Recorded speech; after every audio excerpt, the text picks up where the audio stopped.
Hello everybody and welcome to my YouTube channel. Now today we're going to be doing a video that I have been itching to do. This is going to be my YouTube made me buy it type video. You know, those products that are very hyped up, that are very raved about, and then you sort of like, you get caught up in like the mania and you go out and get them, and sometimes they're good and sometimes they're not. Well, I've compiled in this video a bunch of products that I have different opinions on. Some of these products are good, some of these products are not very good, and I'm about to give you guys all my opinions, all the tea, spilling the tea on these makeup items. I really should stop. But anyway, let's just get into it. Okay, so the first item that I want to talk about is the Morphe Prep and Set Makeup Setting Spray. I actually do like how fine this mist is. Like this is pretty much what it is. It's super fine. I would not have even got this at all if Jaclyn Hill had not recommended it.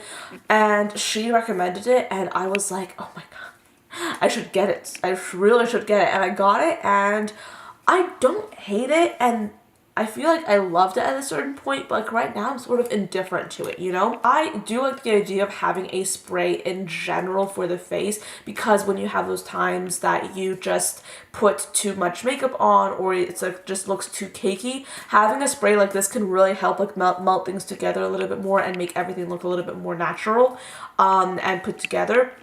But yeah, I mean, like, I think that I use this more than the MAC Fix Plus setting spray because of the fact that this is such a fine mist. So yeah, I do like it. I just, by the end of the day, I kind of feel like indifferent to it. I don't know if I can recommend it or not because I have not even finished this bottle and I've had this for such a long time, so I guess it says a lot. But yeah, like really indifferent about it. I wouldn't say that it's like super amazing, but I definitely can say that the spray on this is really great. I don't think it really helps with the longevity of the makeup on your face though. I just feel like it's like an extra, like a little bit of a bougier step when it comes to like finishing your makeup and making it like all come together. The next thing that I want to talk about is a product that I feel very strongly about. This is the Hasina 2 from Blushtribe. I love this palette so much. I'm actually wearing a few colors on my eyes today, but this is a palette that has really been raved about by like the small creator community here on YouTube when it comes to makeup, and I just saw this color story online. So many of like my favorite smaller influencers to watch really loved this palette, and because of that I was like so intrigued by it, and it was out of stock for a very long time. It goes like in and out of stock a lot, but I finally got my hands on it and I have been using it and I'm so in love with it. It totally lives up to the hype in my opinion. I love it. It's just such a beautiful palette and it works so well, and it's really good. I love it. I think that I'm really happy that I managed to find it on YouTube and get my hands on it because it is so pretty. Another thing that I want to talk about is this product right here. This is from Kylie Cosmetics and this is called their loose highlighter in the shade Santorini. Now, I am not necessarily a huge Kylie fan. I was back in the day, back like before the lip filler and before like the fame, I guess, like the mega fame. I was back in like 2011, 2012, okay? But I haven't really been like a big enough Kylie fan to really be interested in a lot of her makeup line. But I saw a lot of people talk very highly about this little loose highlight right here. And I was intrigued by it, and I was also intrigued by the fact that this was so incredibly inexpensive. I believe it was like less than $10. I'm not sure, but like, it was definitely under $20, and I was so like intrigued by it and I bought it and I tried it out and I love it. I'm not sure if this is the old packaging or the new packaging, but what I do is I basically use a product on the cap, and let me get a little bit of a extra highlight on my face today because I'm wearing like a liquid highlight, but I want to demonstrate like how this looks like on my skin.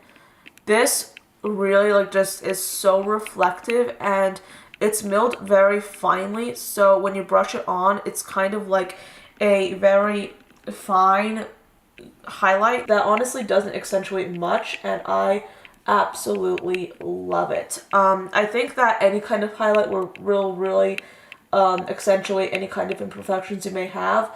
But I do think that if a highlight is super finely milled, especially if it's a loose highlight, then you don't get a very high chance of like having your imperfections shine through the highlight, if that makes any sense. Because essentially what a highlight is that it's reflecting like light off your face, and some highlights that are really chunky, you get a lot of emphasis when it comes to texture, but then like highlighters such as these are very like reflective and very finely milled. You get a lot of like just it just meshing into the skin, and you get a lot of reflect without like the imperfections showing that much. So I really like this product a lot. It remains one of my favorite highlighters in my collection, and you guys know that I'm like very critical of makeup, and I think it's a good one. This is a really good product in my opinion. I think of it very highly. I think that you just can get this little jar and it will last you such a long time. I've used this countless times.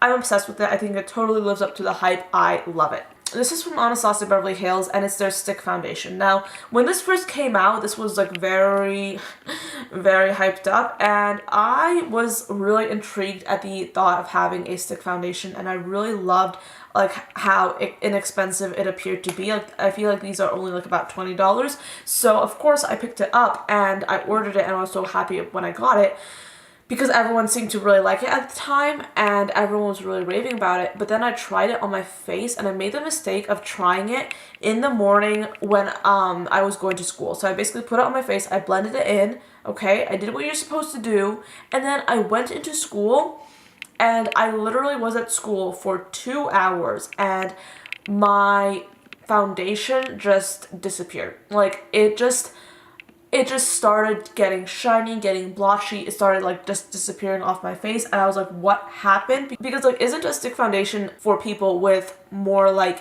oily skin? But like, you know, like this just disappeared on me and it didn't work at all. What I'm doing right now is I'm using it up as like an eyeshadow base, and that's what I've been using it for, because I waited too long to return it, and I don't want to get rid of it because it is like a nice like looking product and I do get my use out of it. But like as a face product, not my favorite, not my cup of tea whatsoever. I really just regret getting this, and I did like succumb to the hype, and I'm sorry that I did that. Then another product that I want to talk about but I don't have in front of me is the Colourpop Jelly Much eyeshadow. And the reason I don't have it in front of me is because if you saw my declutter video where I decluttered a whole bunch of single eyeshadows, I decluttered it. It's just, okay, at the time that the Jelly Much eyeshadows launched from Colourpop, everyone was losing their mind over how amazing they were and how like wonderful and how like innovative and how like interesting they were, and I thought the same thing. I thought that they were very interesting. I thought that they were very innovative. Not a lot of brands that I could think of off the top of my head have even done a jelly like formula before, and I was intrigued. Like, I was super interested. So I got like one and I hated it. Like, it went on really patchy, and I felt like I had to work so much harder to get like an adequate result from this product. Much harder than I would have to work if I was using a liquid eyeshadow or a powder. And I feel like if you're coming up with a new concept like a jelly highlight or like a jelly eyeshadow, you should be able to use it easily, because otherwise what's the point of having it? You know, like, it's supposed to look good on your face, because it doesn't matter like what the product looks like, it has to look good on your face. And that like eyeshadow was so patchy, and it looked really just, it didn't look good on my eyes, and I had to layer it constantly, and then would like just like come off in places. It was just not good. It was not the best time for me. And what's interesting is that the people that received this Jelly Much eyeshadow in PR that I was watching, that I just stumbled across, and the people that were like raving about it, those people have not talked about it again. So yeah, that just tells you a lot, I guess. The last thing that I want to talk about are these the Fenty gloss bombs, okay? Oh gosh, okay. I succumb to the hype, okay? People absolutely love these. I do as well. And I think that these are so good. Like, I love them. I have like the original one that's called Fenty Glow, and then I have the one called Diamond Milk, which is like newer. I love both of these. They both look amazing on the lips, and I just, you know, they're my babies. I do feel like when it comes to lip gloss, these are some of the most moisturizing formulas that I own. I believe that they have shea butter in these, so that really helps with moisturizing your lips, and I love this because what I do is I can just put on like a lip liner and then put these on top, and my lips literally look so good. And I know like everyone is losing their minds over glosses, and you have a clear gloss and you have like a pinky kind of gloss, and these are super typical, but like in my mind they're so like wonderful, and I love the way they look. I was using this lip gloss nonstop like every single day last year. Now I've sort of slowed down and transitioned to this one, but seriously, like these are great. Like I know I'm that maniac that's like, oh my gosh, I love this $18 lip gloss, but I do. Like I can't help myself. I really think that these are amazing, and everyone that I know personally that has tried them, like personally, not even on YouTube, has loved them as well. So there you go. So that is pretty much it for my little video on products that YouTube made me buy. As you can tell, I had a little bit of like a good experience and a bad experience with some of these items.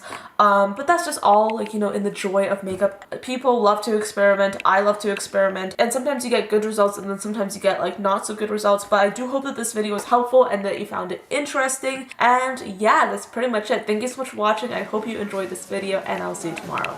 Bye guys.